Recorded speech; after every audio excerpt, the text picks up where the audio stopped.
Jean-Pierre Papin, bonjour. Merci de bien vouloir nous accorder quelques minutes dans un moment très important de la saison marseillaise avec ce match retour OM Benfica.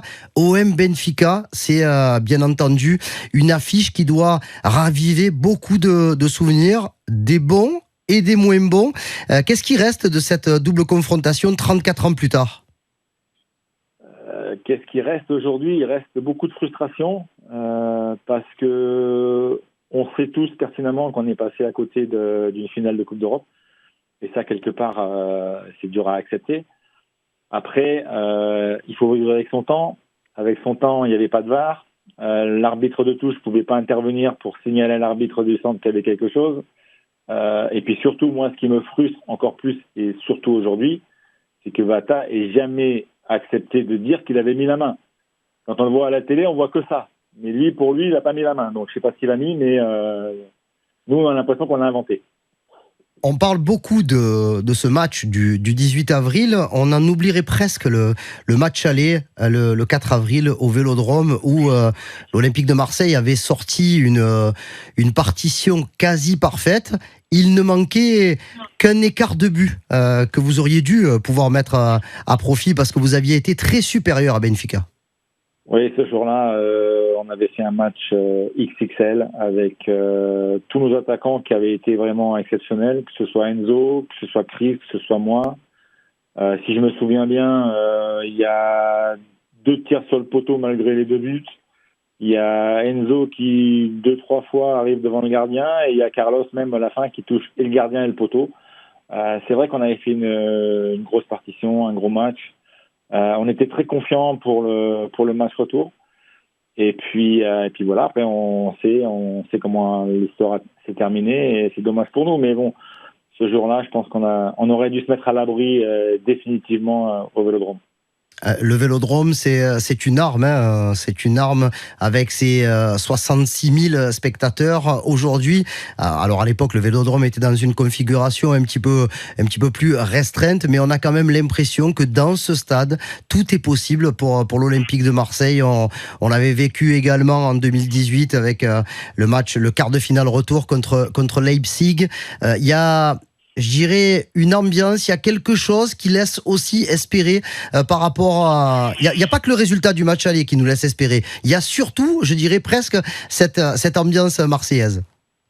Oui, dans ce stade, il y a une âme, une vraie âme de vainqueur. Et je crois que ces supporters-là, demain ou après-demain, ils vont être derrière toi, ils vont être que pour toi.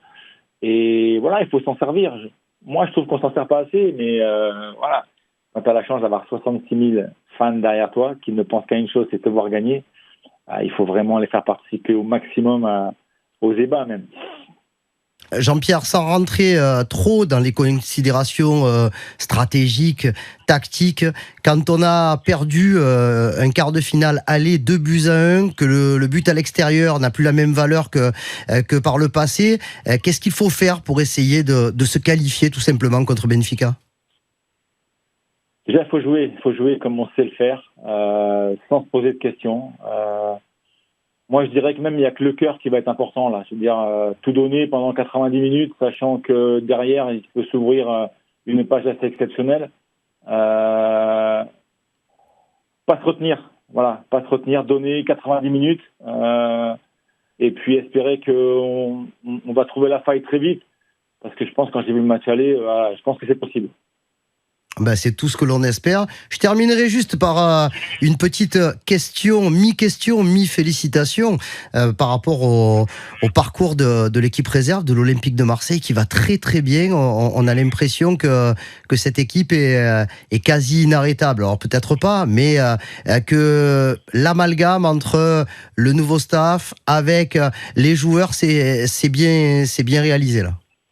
Oui, ça s'est très bien réalisé. On a changé pas mal de choses, on a réorganisé et puis on leur a donné ce qui manquait, c'est-à-dire beaucoup de confiance. Et au jour d'aujourd'hui, on n'est pas inarrêtable parce que le football, on sait très bien que un jour on est en haut, un jour on est en bas. Mais voilà, on est une équipe aujourd'hui qui a une vraie âme. Ils sont contents de jouer ensemble, ils ont des résultats ensemble et voilà, on est 3e aujourd'hui. Malheureusement, je pense qu'il nous manquera un match pour espérer aller plus haut. Mais de là où on est parti, arriver aujourd'hui à être 3e et finir le championnat dans le podium, ça serait vraiment magnifique.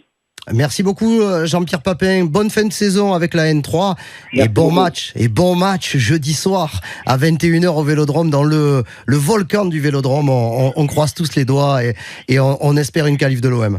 Avec plaisir. Au revoir Karim.